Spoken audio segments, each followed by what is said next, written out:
Jill Payne is our in-house psychotherapist. She is a member of the American Psychotherapy Association. I think they provide free roadside service when you join. Say hi to Jill Payne via Skype. Hi, Jill. Good morning, Sam. How you doing? Fantastic. You look beautiful today. All ready to rock and roll in blue. Thank you. Thank you. Now, Rosie O'Donnell is in some state of delusion where I guess she now thinks that if only she was on TV every day, she could have stopped Donald Trump from becoming president. Right. This out of touch with reality, Jill. Right. Crazy. So I go for a walk every morning at 6 o'clock with my dog, and it gets me to think. I recommend that to everyone, to go out and with nature and just be by yourself without this inundation of news and technology. And it really gets you to be able to be with yourself and think about things. So anyway, so I was walking with my dog, not talking to him, and I was thinking about what is really going on in our society. It seems like everyone's going insane. And I even sent you something the other day. I don't know if you get my stuff when I send you, but there was a site, a Momo site. Did you get that? The Momo site, which I call my husband a Momo sometimes, and I wanted to see if it was a word. So we're driving down to Dallas, and I said, Byron, I'm going to Google Momo and see if it really is a word. And so I Googled Momo. Go Google Momo. I had my son do it yesterday, and you're going to get a very scary picture. And so there are these sites on the internet that promote children to commit suicide. And I'm not going to go into that. That's what I want to just lead into what's going on in our society. And so then I started thinking, I said, our society is being inundated with the social media. And social media is a collective type of thinking, Sam. So what's happening is it's overflowing. And my thought process, and we're going to go with this, it's just my theory, is that we need to be careful because we have a society that is an individualistic society. It seems like it's becoming collectivism. And when I say that, collectivism is when you have the us group against the them group. And the collective society, their group is the most important. And so the individuals outside that group are their enemy. They're problematic. If they don't think like the in group, then they need to get rid of them. And they can be violent on this. So people can look up collectivism and they can see that how this starts, Sam, is from social pressure. It's not political. It's from social pressure. It's something for us to think about. No, and I can see that. Let's say Monday. I guess we saw it best. It was Monday. Monday. Did you listen? A black woman named Candace Owens was in Philadelphia, and she was attacked by this dirty group of just godless alt-lefters. Right. And it was very reminiscent. Actually, it was like picture for picture of the whites in the South attacking the black girls going to school. And here are these white, just dirty, filthy hate mongers attacking an innocent black woman. Right. And all because she's a conservative. Well, she's also very pretty. They're not. She's also very smart. They're not. She's also great figure, great dresser. I mean, whatever. And this is the antithesis of the godless all left. But it's true. Like, they can't let a black woman alone.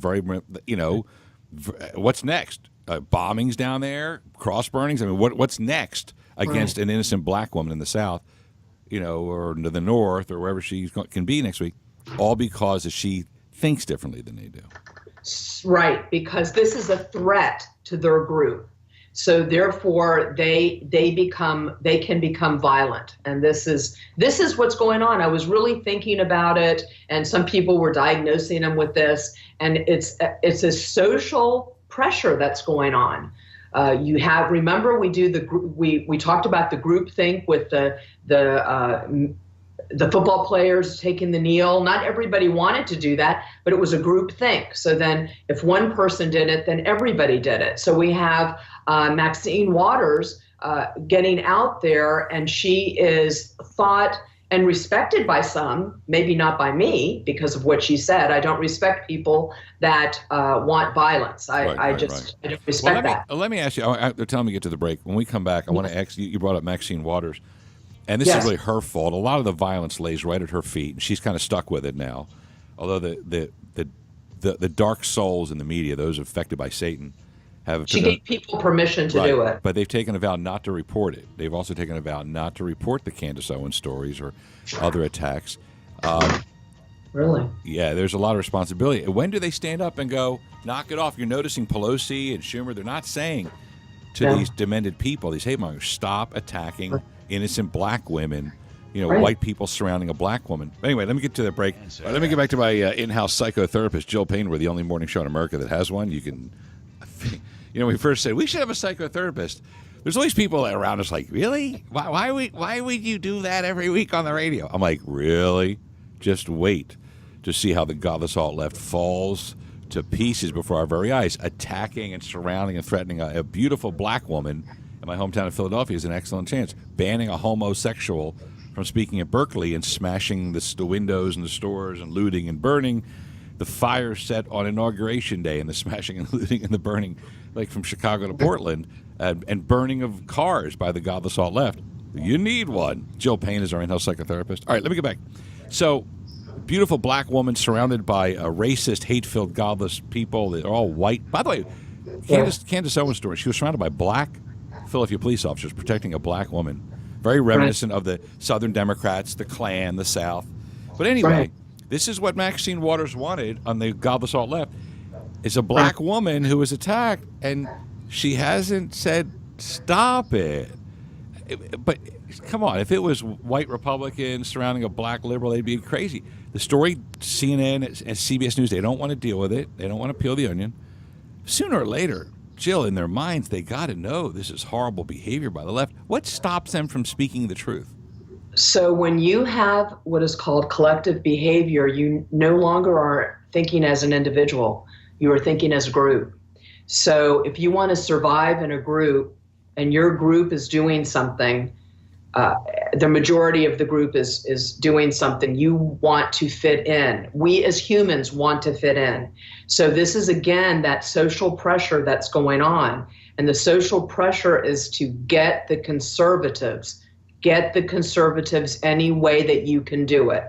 That's what's the meme that's going on. And so if you do that, it's like, yes, you're a winner in your group. So therefore, she's not saying anything. She's not saying anything. Are they so delusional that they've lost credibility among the educated? Like, black groups would have been screaming in the streets of Philadelphia had this been a black liberal woman versus a beautiful black conservative woman. Or when a homosexual was banned from Berkeley from speaking and they burned and looted, homosexual activist groups would have been out there. Don't they know that they've lost their credibility among the educated by either being paid off to be silent, threatened to be silent, ordered to be silent? I don't know what. So groupthink is very strong. I'll say. And you may think you may know your answer is correct. If everyone else in that group has given another answer, you're going to give that other answer. Wow. Because you want to fit in. Even if you know 2 + 2 is 4, and Sam, everyone says it's 5, you're going to go, well, okay, it's 5. Put me down as saying, not only isn't it 5, but you're a bunch of morons.